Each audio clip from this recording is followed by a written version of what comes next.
بسم اللہ الرحمن الرحیم۔ محترم بھائی، آج تمہیں ایک بزرگ کا واقعہ بیان کرتا ہوں۔ واقعہ ہے کہ ایک عابد نے خدا کی زیارت کے لیے 40 دن کا چلنا کھینچا۔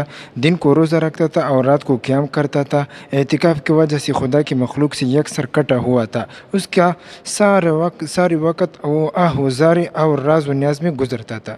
36ویں رات اس نے عابد نے ایک آواز سنی، شام 6 بجے تانبے کے بازار میں فلاں تانبے ساز کی دکان پر جاؤ اور خدا کی زیارت کرو۔ عابد وقت مقررہ سے پہلے پہنچ گیا اور مارکیٹ کی گلیوں میں تانبا ساز کی اس دکان کو ڈھونڈنے لگا۔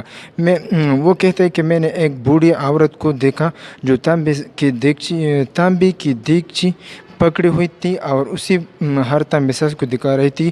اسے وہ بیچنا چاہتی تھی اور جس تانبے ساز کو اپنی دیگچی دکھاتی ہے اسے تول کر کہتا ہے 4 ریال ملیں گے۔ وہ بوڑھیا کہتے ہیں 6 ریال میں بیچوں گی۔ ہر کوئی تانبا ساز اسے 4 ریال سے زیادہ دینے کو تیار نہ تھا۔ آخرکار وہ بوڑھیا ایک تانبے ساز کے پاس پہنچی۔ تانبے ساز اپنے کام میں مصروف تھا۔ بوڑھی عورت نے کہا، میں یہ برتن بیچنے کے لیے لائی ہوں اور میں اسے 6 ریال میں بیچوں گی، کیا آپ 6 ریال دیں گے؟ تانبے ساز نے پوچھا، 6 ریال میں کیوں؟ بوڑھی عورت نے دل کی بات بتائی ہوئی کہا، میرا بیٹا بیمار ہے، ڈاکٹر نے اس کے لیے نسخہ لکھا ہے جس کی قیمت 6 ریال ہے۔ تانبا ساز نے دیگچی لے کر کہا، ماں یہ دیگچی بہت عمدہ اور نہایت قیمتی ہے، اگر آپ بیچنا ہی چاہتی ہے تو میں اسے 25 ریال میں خریدوں گا۔ بوڑھی عورت نے کہا، کیا تم میرا مذاق اڑا رہے ہو؟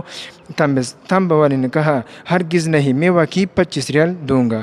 یہ کہہ کر اس نے برتن لیا اور بوڑھی عورت کے ہاتھ میں 25 ریال رکھ دیے۔ بوڑھی عورت بہت حیران ہوئی، دعا دیتی ہوئی جلدی اپنے گھر کی طرف چل پڑی۔ عابد کہتا ہے، میں یہ سارا منظر دیکھ رہا تھا۔ جب وہ بوڑھی عورت چلی گئی تو میں نے تانبے کی دکان والے سے کہا، چچا لگتا ہے آپ کو کاروبار نہیں آتا، بازار میں کم و بیش بھی تانبے والے اس دیگچی کو تولتے تھے اور 4 ریال سے زیادہ کسی نے اس کی قیمت نہیں لگائی اور اپنے 25 ریال میں اسے خریدا۔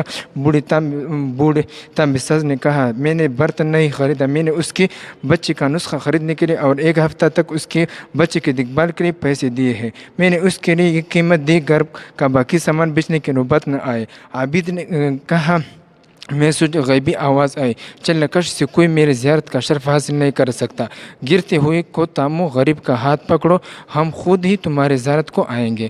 وہ ہوا